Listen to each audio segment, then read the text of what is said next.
మాజీ సీఎం కేసీఆర్ నియోజకవర్గ ప్రజల సమస్యలను పట్టించుకొని అసెంబ్లీకి హాజరై గజ్వేల్ అభివృద్ధికి నిధులు తీసుకురావాలని కాంగ్రెస్ పార్టీ డిమాండ్ చేస్తే దానికి ప్రతిగా బీఆర్ఎస్ నేతలు గజ్వేల్ బంద్కు పిలుపునివ్వడం సరికాదని పీసీసీ అధికార ప్రతినిధి నాయని యాదగిరి అన్నారు.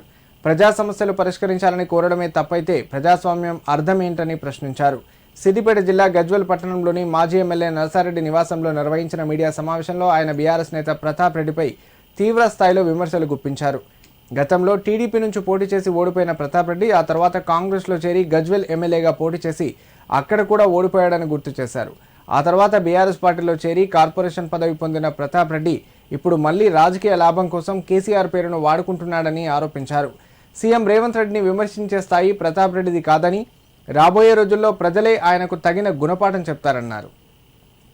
మరి గతంలో మీరు ఏ అభివృద్ధి కార్యక్రమాలు చేశారో తెలుసు. పింఛన్లు ఇవ్వలేదు, రేషన్ కార్డు ఇవ్వలేదు. మేమైతే మా ప్రభుత్వం వచ్చిన తర్వాత రేషన్ కార్డు ఇచ్చినాం, పింఛన్లు ఇచ్చినాం. మేము 6 గ్యారెంటీలు చెప్పకుండా కూడా మేము సన్న బియ్యం ఇస్తున్నాం. మరి 200 యూనిట్ల వరకు కరెంట్ ఇస్తున్నాం. ఇట్లా ఎన్నో కార్యక్రమాలు చేస్తున్నాం. మరి నువ్వు నీ రాజకీయ పబ్బం గడుపుకోవడానికి నువ్వు టీఆర్ఎస్ పార్టీ ఉద్యమకారులను వాడుకొని నీ పబ్బం గడుపుకోవడానికి నువ్వు ఈ విధంగా ప్రవర్తిస్తున్నాం. అసలు బంధు పాటించవలసిన అవసరం ఏముంది? ఈరోజు మొత్తం గజ్వేల్ పట్టణంలో మొత్తం చిరు వ్యాపారస్తులు ఉంటారు. వాళ్ళు రోజు సంపాదించుకుంటేనే వాళ్ళ జీవితం గడుస్తుంది. అటువంటి వారిని బెదిరించుకుంటూ మీరు చూసినాము, వాళ్ళని బెదిరింపులకు గురి చేస్తూ బంధు పాటించారు. ఇది ఎక్కడ న్యాయమే? ఈ విధంగా ప్రవర్తిస్తే నువ్వు అసలు కేసీఆర్కు మా మంచి చేయాలని చూస్తున్నావా, మరి చెడు చేయాలని చూస్తున్నావా? ప్రియతమ నాయకుడు నర్సారెడ్డి గారు ఎమ్మెల్యే ఎలక్షన్లలో ఓడిపోయిన గెలిచిన మీ ఎమ్మెల్యే ఫామ్ హౌస్ దాటి బయటికి రాకపోతే ఈయన 24 గంటలు నిద్రాహారాలు కూడా మాని ఈరోజు గజ్వేల్ కాన్స్టిట్యున్సీ ప్రజల కోసం పనిచేస్తున్నాడు. ఎవడే రవి మేము చూపిస్తాం ఏం తెచ్చిండు ఏం చేసా అనేది.